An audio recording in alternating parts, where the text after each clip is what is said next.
Perkenalkan, nama saya Haryadi Alanuari dari Fakultas Psikologi Universitas Buana Perjuangan Karawang.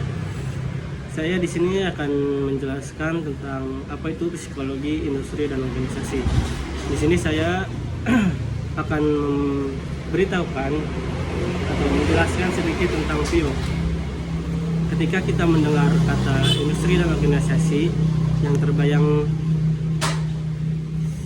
terbayang biasanya adalah perusahaan, kantor, atau dunia kerja. Namun di dalamnya ada satu hal yang sangat penting, yaitu manusia.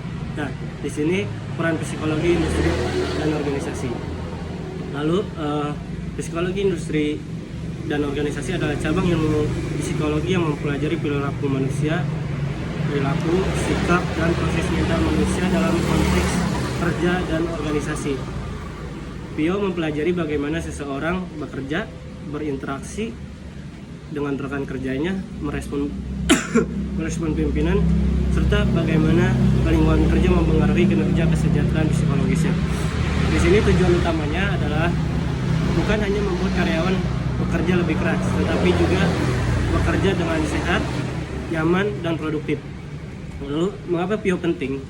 PIO menjadi penting karena dalam organisasi sering muncul berbagai permasalahan seperti karyawan yang tidak termotivasi, stres kerja yang tinggi, lalu konflik antar karyawan, penurunan kerja, hingga tingginya tingkat turnover atau resign.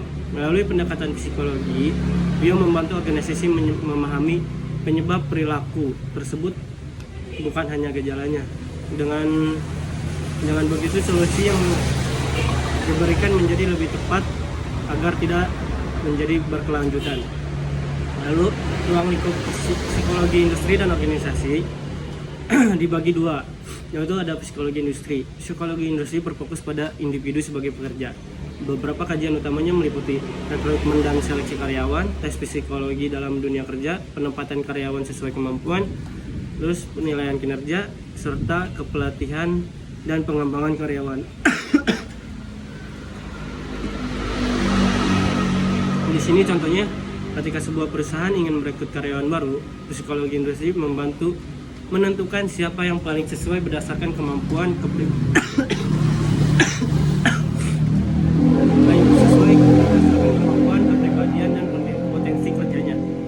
Lalu psikologi Psikologi organisasi berfokus pada hubungan sosial, dinamika, dan organisasi seperti motivasi kerja, kepuasan kerja, kepemimpinan, komunikasi organisasi, kerja tim, dan budaya organisasi. Di sini contohnya ketika karyawan merasa tidak dihargai atau tidak nyaman dengan gaya kepemimpinan atasan, psikologi organisasi membantu menganalisis hubungan antar individu dan sistem organisasinya. Lalu tujuan psikologi industri dan organisasi, tujuan utamanya adalah yang pertama adalah meningkatkan efektivitas dan produktivitas kerja. Kedua, menciptakan lingkungan kerja yang sehat secara psikologis. Ketiga, meningkatkan kesejahteraan dan kepuasan kerja karyawan. Lalu yang keempat, membantu organisasi mencapai tujuan secara keberlanjutan. Dengan kata lain, PIO berusaha menciptakan keseimbangan antara kebutuhan organisasi dan kebutuhan manusia di dalamnya. Contoh penerapan PIO dalam kehidupan yang sering kita jumpai adalah tes psikologi saat melamar kerja, program kepelatihan dan pengembangan SDM, evaluasi beban kerja, survei kepuasan kerja karyawan, terus penilaian gaya kepemimpinan atasan, terus hingga program peningkatan motivasi dan bekerja. Tanpa didasari banyak aktivitas di dunia kerja yang sebenarnya merupakan hasil dari penerapan psikologi industri dan organisasi. Nah, dapat disimpulkan bahwa psikologi industri dan organisasi adalah cabang psikologi yang sangat penting dalam dunia kerja karena berfokus pada manusia sebagai aset utama organisasi. Melalui PIO diharapkan organisasi dapat berkembang dan karyawan dapat bekerja dengan lebih sehat, nyaman, dan bermakna. Lalu sekian dari saya. Assalamualaikum warahmatullahi wabarakatuh.